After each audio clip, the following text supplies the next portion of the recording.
Hello and welcome to Business Arena, live from Warsaw on TVP World. I'm your host, Marie Cato. Let's check out the business headlines of the day.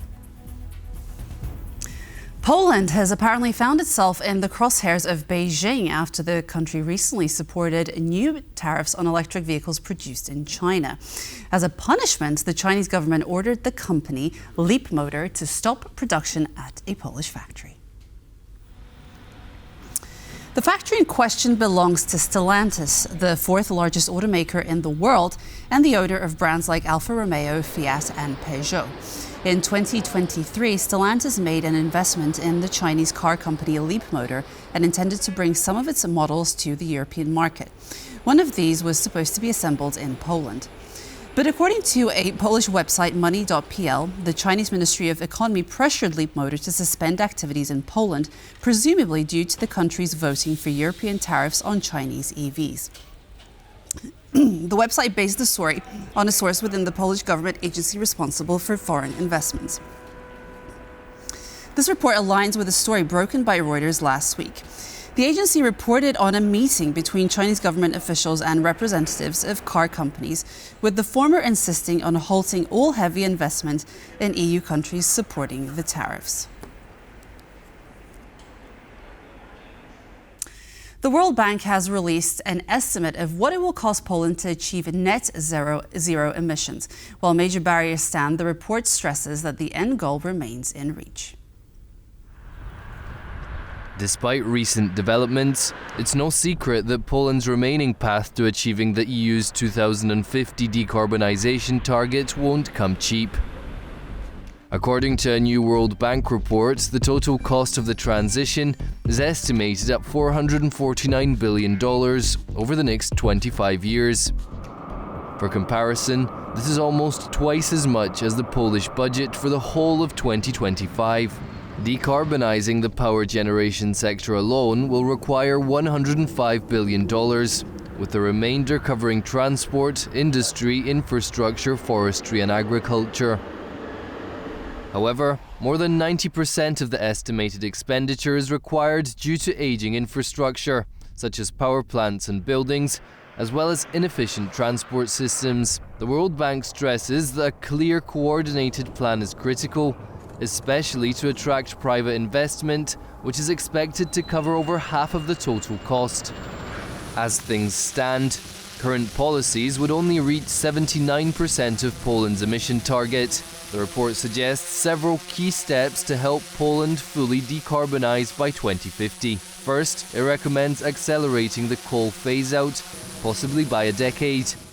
Also considered key is removing regulatory barriers for renewable energy development, such as simplifying permits and improving grid access. The World Bank also highlights the need for the expansion of cross-border electricity capacity to boost energy trade.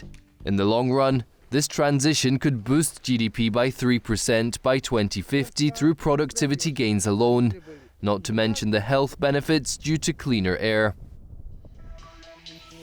As Europe grapples with the results of the US elections, questions arise what Trump's second presidency will mean for the old continent. Stay with us after the news on The Bottom Line.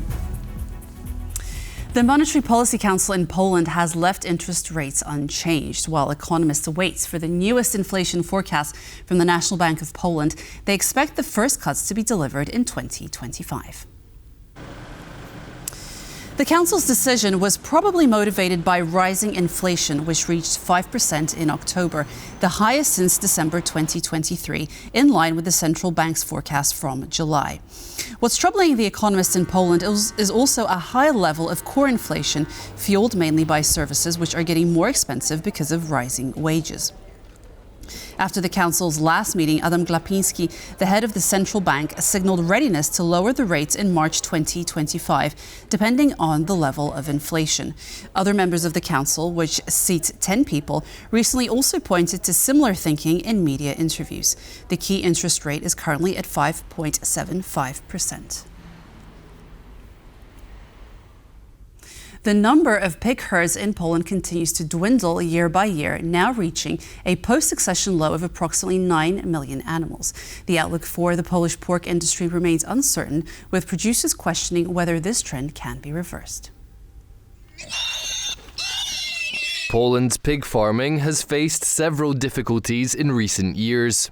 A significant part of the problem lies in the financial unsustainability of maintaining livestock.